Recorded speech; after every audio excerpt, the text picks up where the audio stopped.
Welcome back to Silicon Bites, episode 10.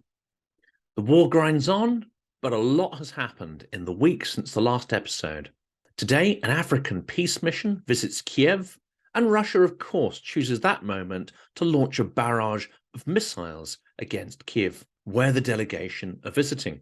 As well-intentioned as that delegation might be, it does seem they could have coordinated their message with Russia before the visit, so we have to question how serious and how acceptable to Ukraine any peace proposal will be by this visiting mission.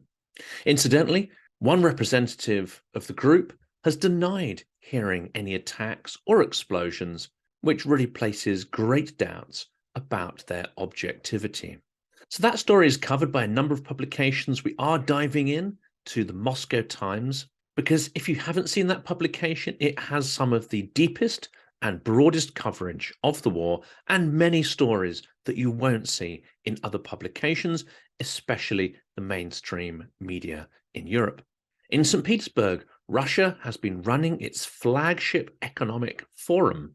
Before the war, this attracted a number of international economists, even world leaders. Now it seems the main guest is the delegation from Belarus, and Russia is left with few friends and few collaborators on the economic forum. However, one old face did make an appearance, and that was an AI-driven 3D representation of Vladimir Wolfovich Zhirinovsky. It's nice, of course, to see old friends again. This was a slightly macabre presentation, however. I'm going to put the link into the video. I encourage you to watch it. It was deeply weird and disturbing, and quite apart from that, a very poor representation of Russian technical ability, because in no way did it seem natural or human. And even some of the propagandists have been on air since complaining that it does a huge disrespect to his memory. Well, those of you familiar with Zhirinovsky's outbursts over the year, I think you have to try very hard to disrespect that memory. And another interesting story that has been covered in this paper, but also there are a number of videos about it. Michael Naki has covered it, Ilya Varlamov, if any of you watch his video podcasts, and that is the reported alcohol abuse by the Kremlin elites.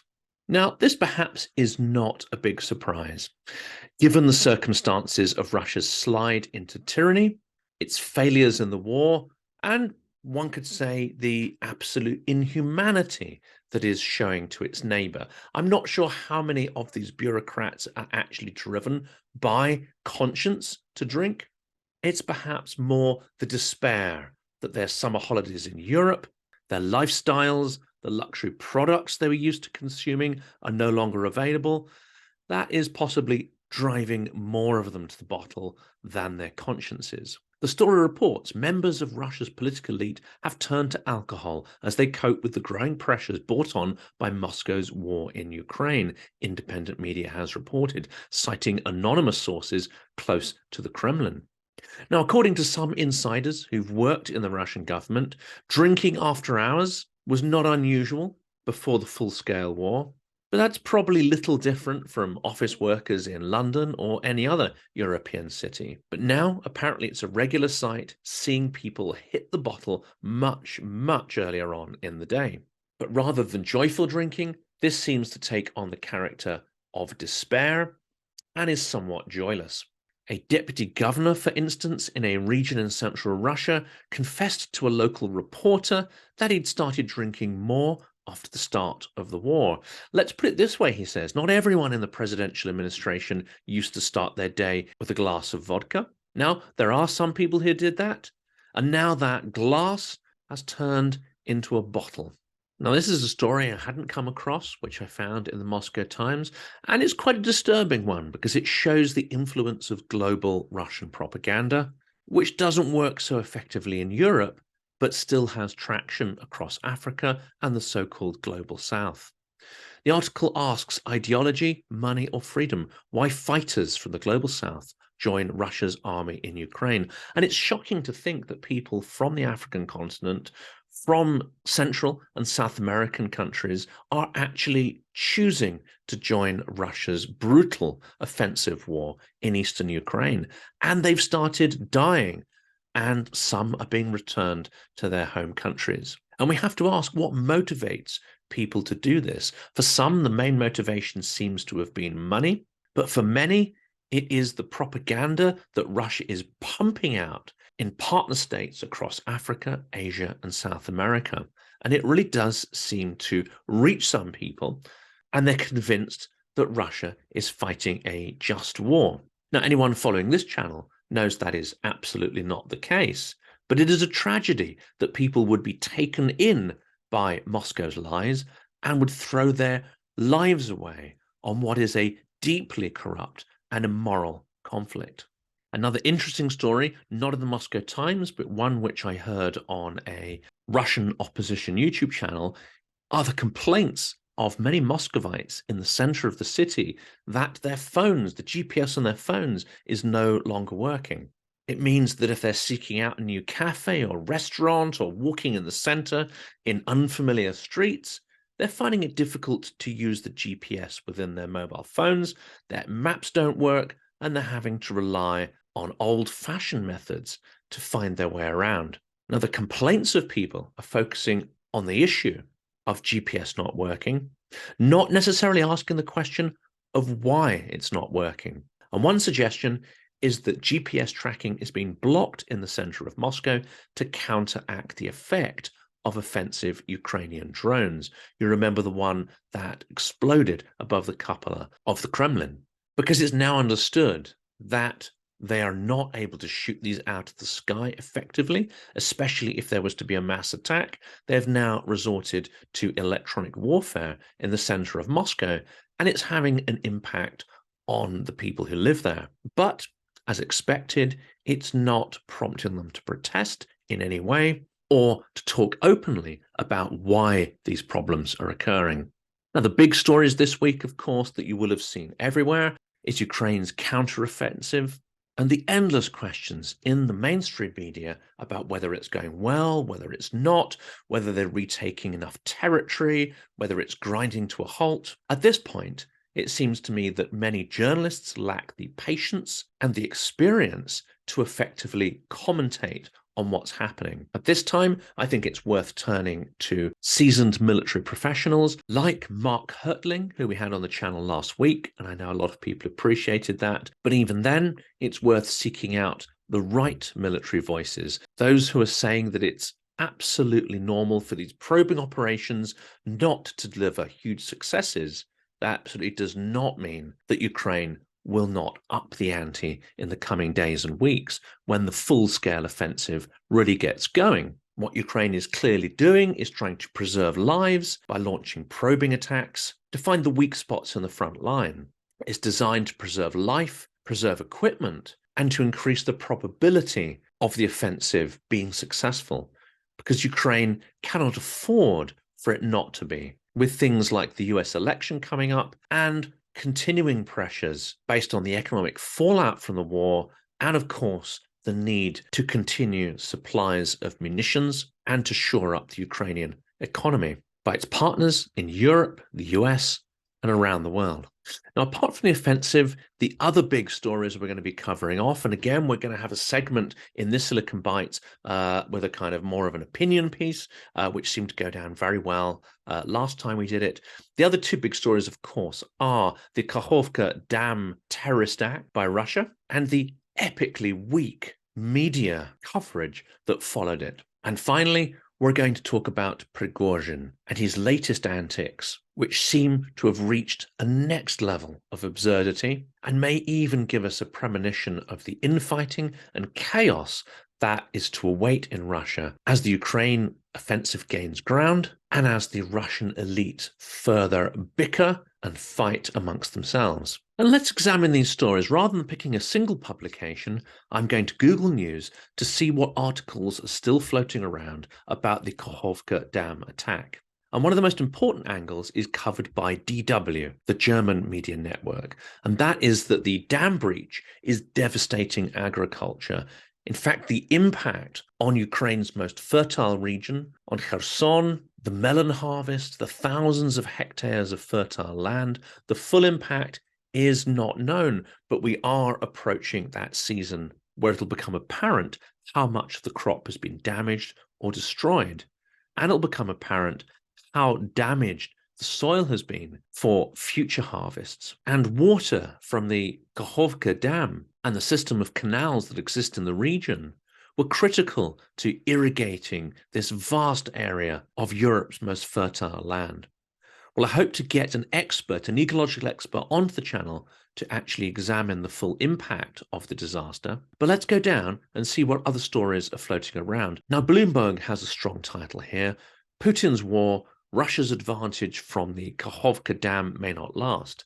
Well, this article clearly points the finger, and I think enough is known a week on to say with little doubt that it was Russia that destroyed the dam. The jury is still out into exactly how it was destroyed, but the likelihood, the evidence is starting to point towards a massive explosion, which could not have been achieved by missiles or artillery strikes or anything that was in Ukraine's capacity to deliver. Many other publications talk about the responsibility and consequences, but the one that really annoys me 1 week on, and here looking at the news headlines today, the articles from a week ago are still in Google News now, and that is reportage put out by the BBC.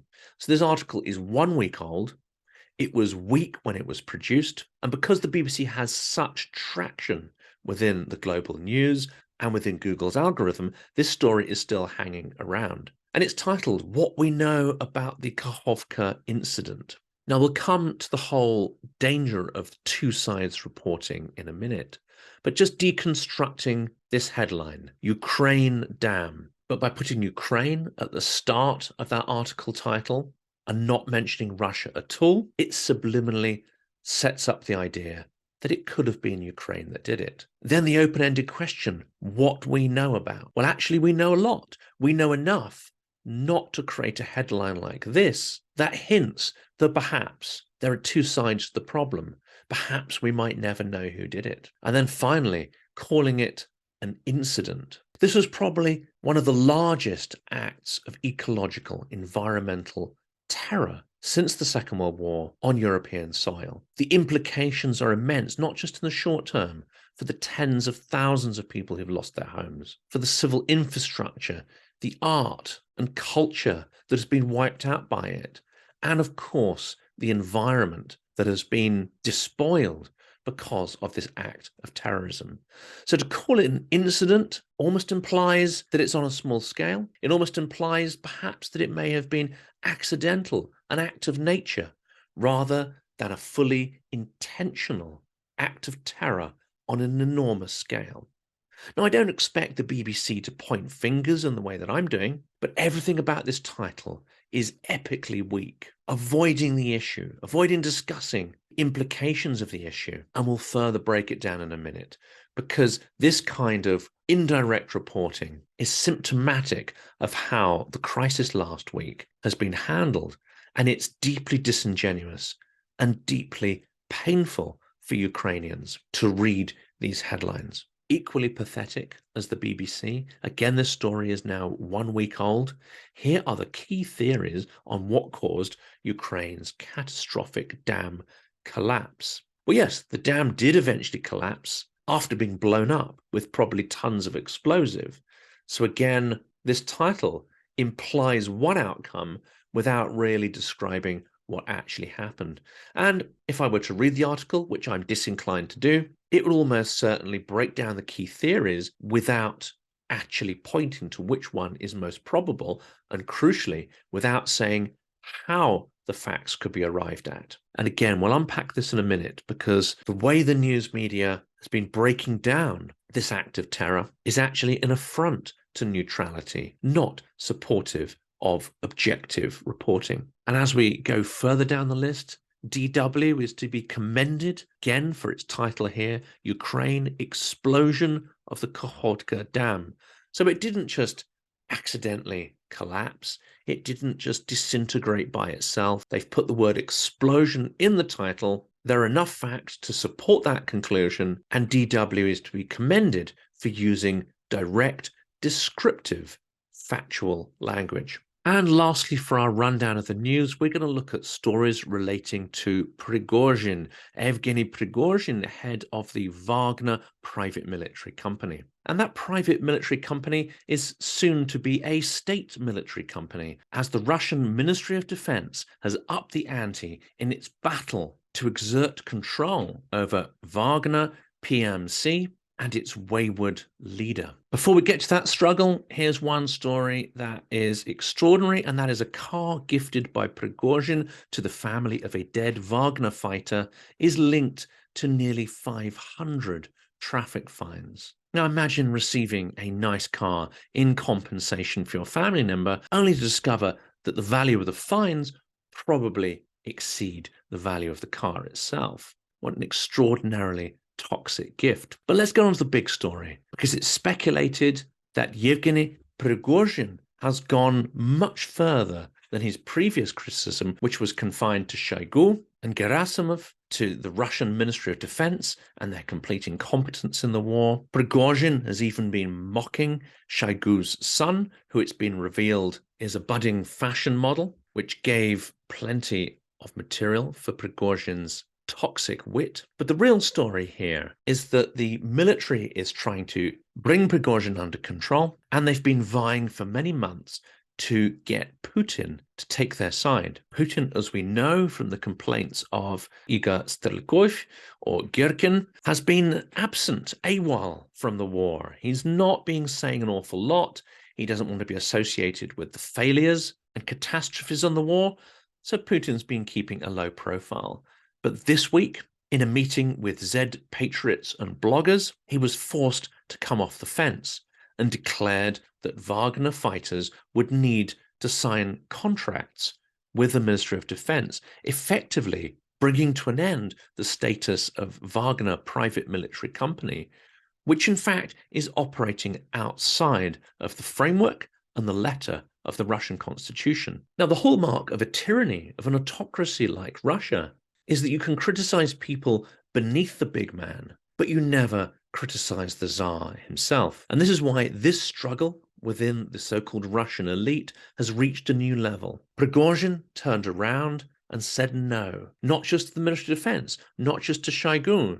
He said no to Vladimir Putin himself. Now, this has triggered a barrage of speculation about whether Putin's days are now numbered. The Spectator asks, is Putin losing control? And in that same session with Z bloggers, it became absolutely apparent that Putin is not getting his news about the status of the war from the media or even from the broad set of his own propagandists. He's not watching a breakdown of the opposition news. He's not watching the Western press. He's not watching the Russian opposition. He's not even getting his news from the turbo patriots or the chief propagandists. He's getting his information from a handful of the most clownish, inept, and sycophantic Z bloggers whose ravings in no way reflect the reality on the front line and in no way reflect Russia's strengths or weaknesses, and are not giving any kind of reliable information about the status of the war. That suggests that Putin's decision-making process is based on the most insecure, the most shallow and misguided information. So what is Prigozhin up to?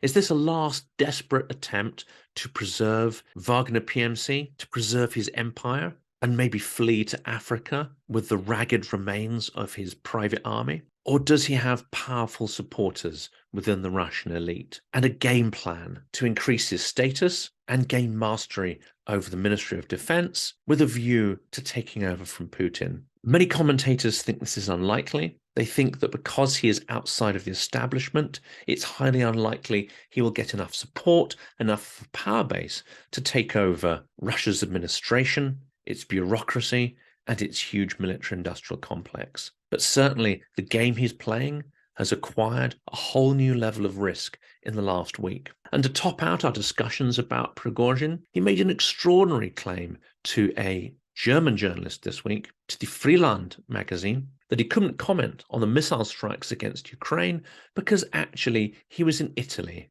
attending the funeral of Silvia Berlusconi. Now, that seems extremely unlikely that Prigozhin, a declared war criminal, would be able to travel to Europe without being recognized or even without being arrested. So I suspect that Silvia Berlusconi has gone to the great Bunga Bunga party in the sky without any representatives of Putin's mafia elite being able to pay their respects at his funeral. Now, the week wouldn't be complete without a descent into the rapidly devolving hell of Russian clown world. This week, things got heated when pundits discussed Trump, Biden, and US politics with the upcoming court cases.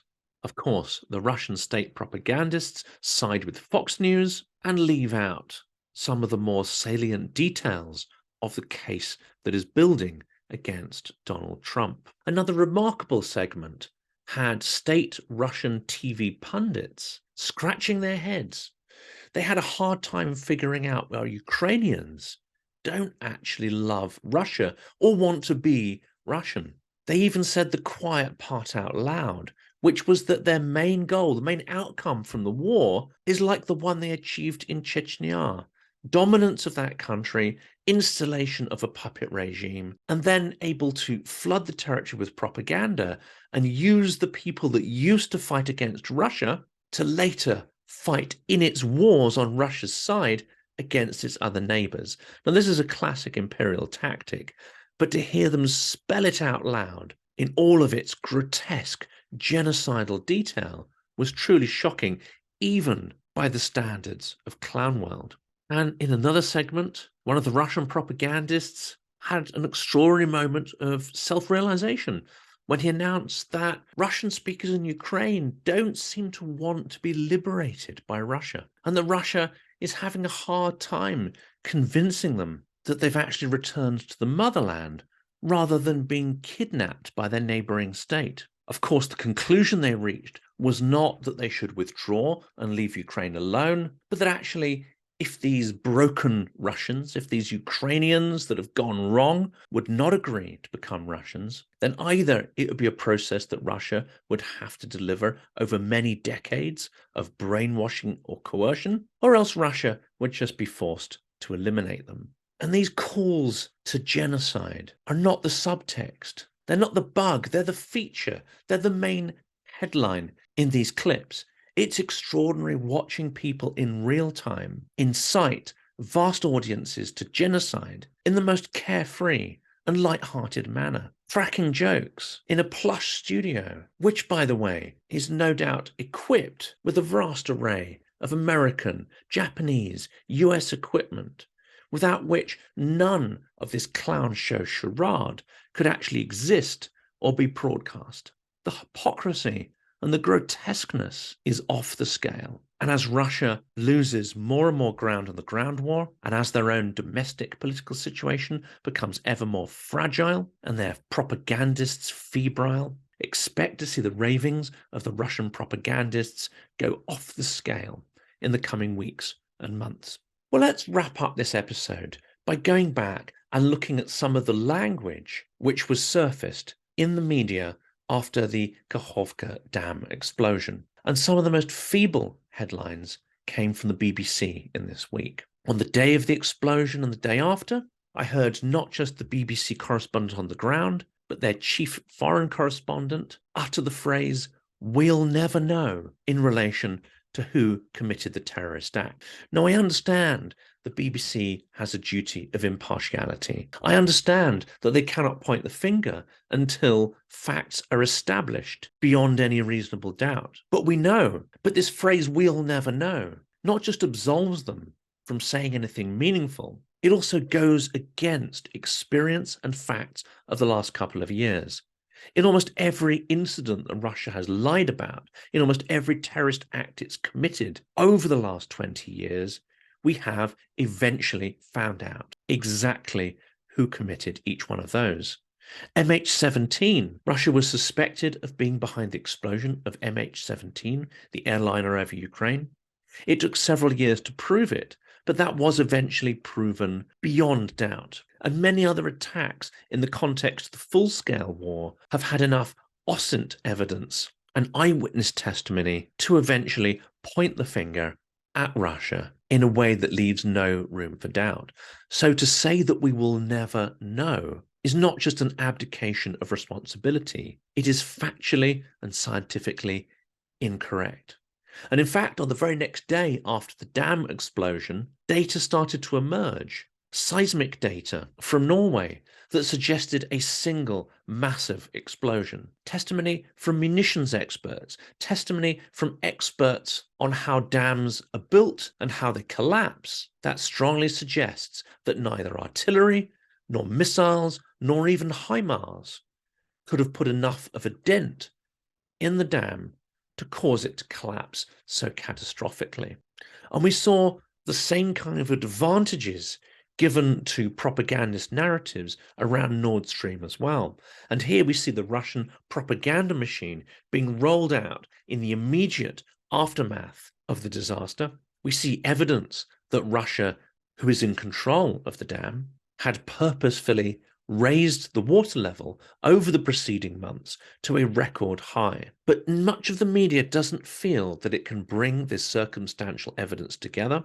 Often they do not consult with the right experts, and therefore presenting it as a two-sides problem with journalists who are not expert in the area in question, and without bringing on experts who do know what they're talking about, an extremely false impression is created of an event like the destruction of the dam. And describing events without naming the aggressor, sketching out circumstantial details around the event without joining the dots, creates a false impression, creates a vague and nebulous picture of what's gone on.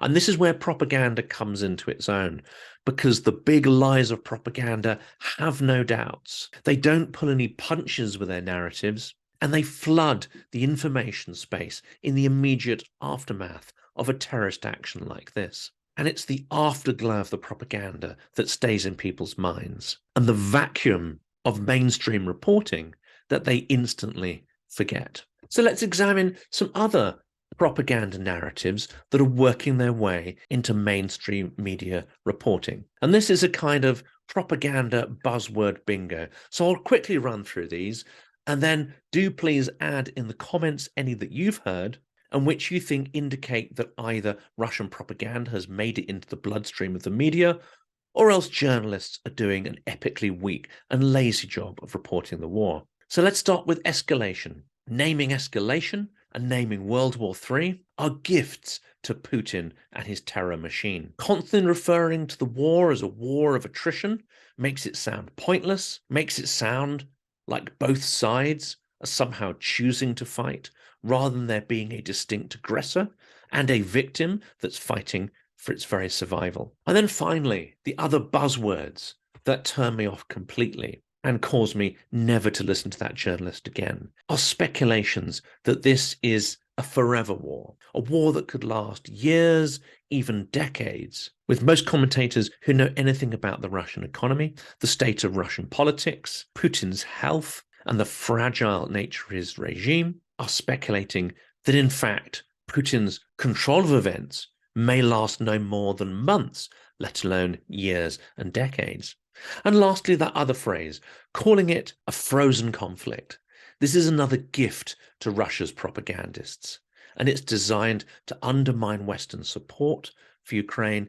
It's designed to push the narrative of negotiation which at this point could only favor the aggressor, negotiation which at this point would only freeze the conflict temporarily, so that Russia could restart it when it's had a chance to top up its supply of weapons and bodies to throw them at Ukraine again years hence.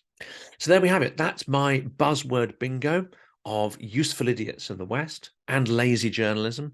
Please do add your own ideas into the comment of this video, and hopefully we will get a lively debate as well as educating ourselves about the journalists who are doing a thorough job and how they distinguish themselves from those that are lazy, inept, and produce shallow, unhelpful reporting. Until the next episode of Silicon Bites, and thank you so much to the wonderful audience for all your kind comments and your support following the previous episode and the tweaking of the format.